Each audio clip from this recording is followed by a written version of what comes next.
Hi, I'm Taylor, and today I'm going to be talking about a person that I look up to a lot and means a lot to me, and that person is my mom. Of course, I've been knowing my mom since before I was born, and the reason I look up to her so much is because she's seen me at my worst and my best, and she still loves me for who I am, and I look at her as the type of mom that I want to be when I grow up.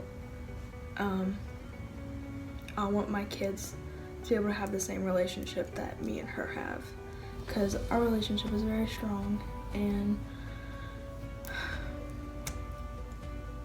she has helped me through a lot. I'm a very secretive person, so I don't really like to bring up my problems to other people, because I always feel like they have problems. They don't need to worry about mine because they have their own problems, and my problems aren't as worse to theirs. They don't compare to theirs, and I just need to handle it myself. But I've had to learn that everyone has their own problems, but I still don't like to talk about them. But when I wake up in the morning, I like to just put a smile on my face. I rather other people be happy. I cover up my problems with jokes. If everyone knows me and my best friend Bella, we joke all the time. People laugh at us all the time because a lot of people just like to listen to our conversations because we try to be funny. Like, we just try to make people happy. And it's a little hard sometimes. But my mom was always kind of there to, when I got home, when I was, and I would break down, she would just like listen to me and tell me that everything I was going through was okay. So I guess I have like some anxiety and a little bit of OCD, which is kind of tough sometimes because every morning you wake up, like, just getting out of bed a certain way is gonna change your day. And what I mean by that is, like, if I don't do this, someone's gonna get hurt. If I don't do this a certain way, someone's gonna get hurt. Or I have to redo something because someone's gonna get hurt. Something has a scenario behind it that I have to do it a certain way, and it's very exhausting.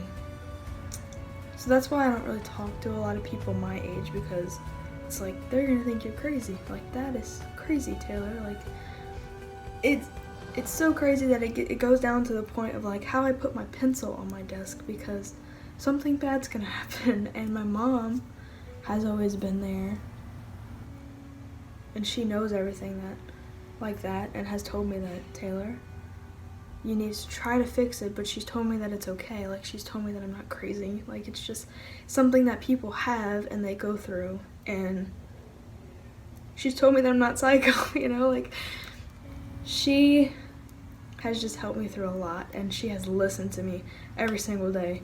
Anytime I've had, a problem or have an anxiety attack, like, she's there to listen to me just ramble on about things. And my favorite memory that me and her have, or we still do it, and my favorite thing that we do is, we are like horror movie fanatics. We love horror movies, and we just love movies in general.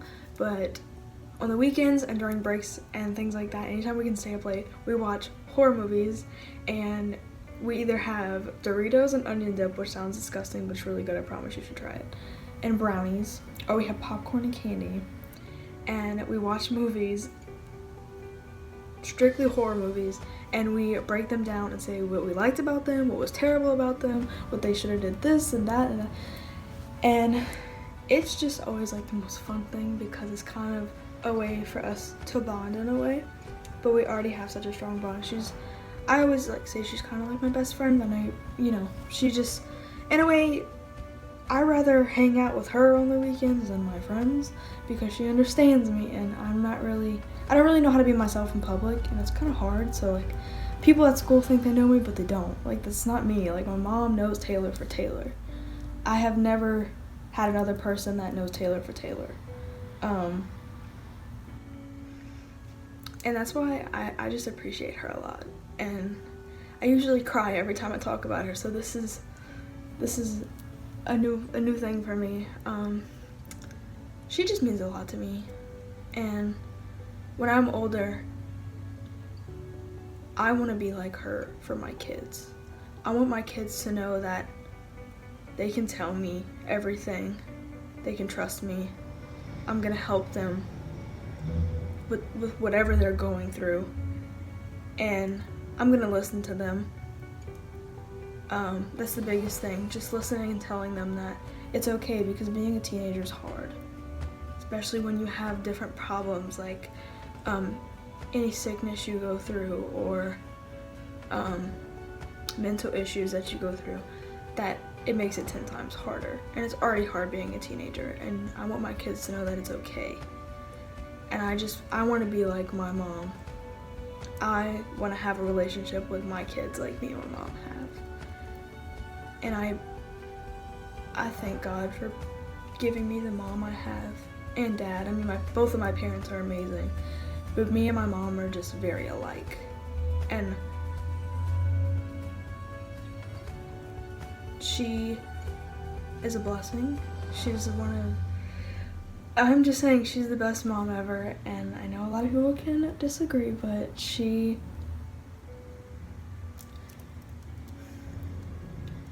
helped me a lot, and I just look up to her, and I want to be like her when I'm older. Her personality is amazing, and I've never met a better person than my mom, and she struggles with a lot of the same problems that I do, so we can relate a lot. So thank you, Mom, for just being my mom and being the best mom you can be every day for me and my sister, and the best wife for Dad, and I love you very much. And just thank you for being my best friend and having the bond with me that you do. So I love you. Thank you for listening to my person that I look up to. Hello everyone, my name is Babin, and I am a senior here at ccaMA, and my assignment for media arts was to do a looking up, and I decided to do my little cousin Olivia, which I don't really look up to her, but she looks up to me like the most, and like I'm her role model. And she was born in 2012, and I was around like 8 or 9 when she was born. And me and her mother, before she was born, are like very close at that time. Before she was born, she was my first cousin, like my older cousin, so it was just great. And when I always wanted to have a little sister, and like I'm the baby, and I just always wanted to have one. Well, when I found out my cousin was having Olivia, was the best news ever, because I finally could have been like an older sister and have a younger sister. When Olivia was born, it was just the greatest moment of my life, because I knew that I had responsibilities to be her older cousin and to just have memories with her. Now Olivia is 8 years old. She grew up on me really fast, and it's just crazy. Me and her have been on like tons of adventures, and recently we just got back from Destin, and I went to Destin with them, her and her mother and her stepsister, and her mother's boyfriend. We went, and it was just the best time, because I got to spend time with everybody and my family, and it was just great to spend time with them. Olivia is the type of person that you can just she can just walk into the room and she's gonna light up the room with a smile, and the child is never bored. She can literally do, you can give her a cardboard box and she's gonna be perfectly fine. She will never be bored, and she'll stay occupied. She recently just became a competitive gymnast now, and it's just crazy how she's getting so big. A couple things that I want to just say to Olivia is to just be strong, and just know that I'm there for her 24/7 if she ever needs me, and that I love her dearly, and that I hope me and her stay close through her whole life, because she is literally attached to my hip 24/7, and it's just great to have that. And I hope that she knows that I'm always going to be here for her, and I love her dearly. I know I already said that, but I just do, and she's just like my little buggy, because I just call her my little bug, or my little buggy, and she makes me smile, and she's literally the bright sun in my life, and she just helps me through any bad days, If I see her and I'm having a bad day, she just makes that day a lot better. She is the reason why I'm happy 24/7, and that she's literally the sunshine of my life. I can have a bad day, and then I just see Olivia, and I'm better. And, well, I dedicated this video to her, and that I love her dearly, and she's my best friend. She will always be my best friend. And what can I say? Without a cousin, I would be bored. And without Olivia in my life, I'd be so bored. So I'm so glad that God put her in my life. And, yeah, and I love him. And I thank him every day for putting her in my life and putting her as close to me as possible.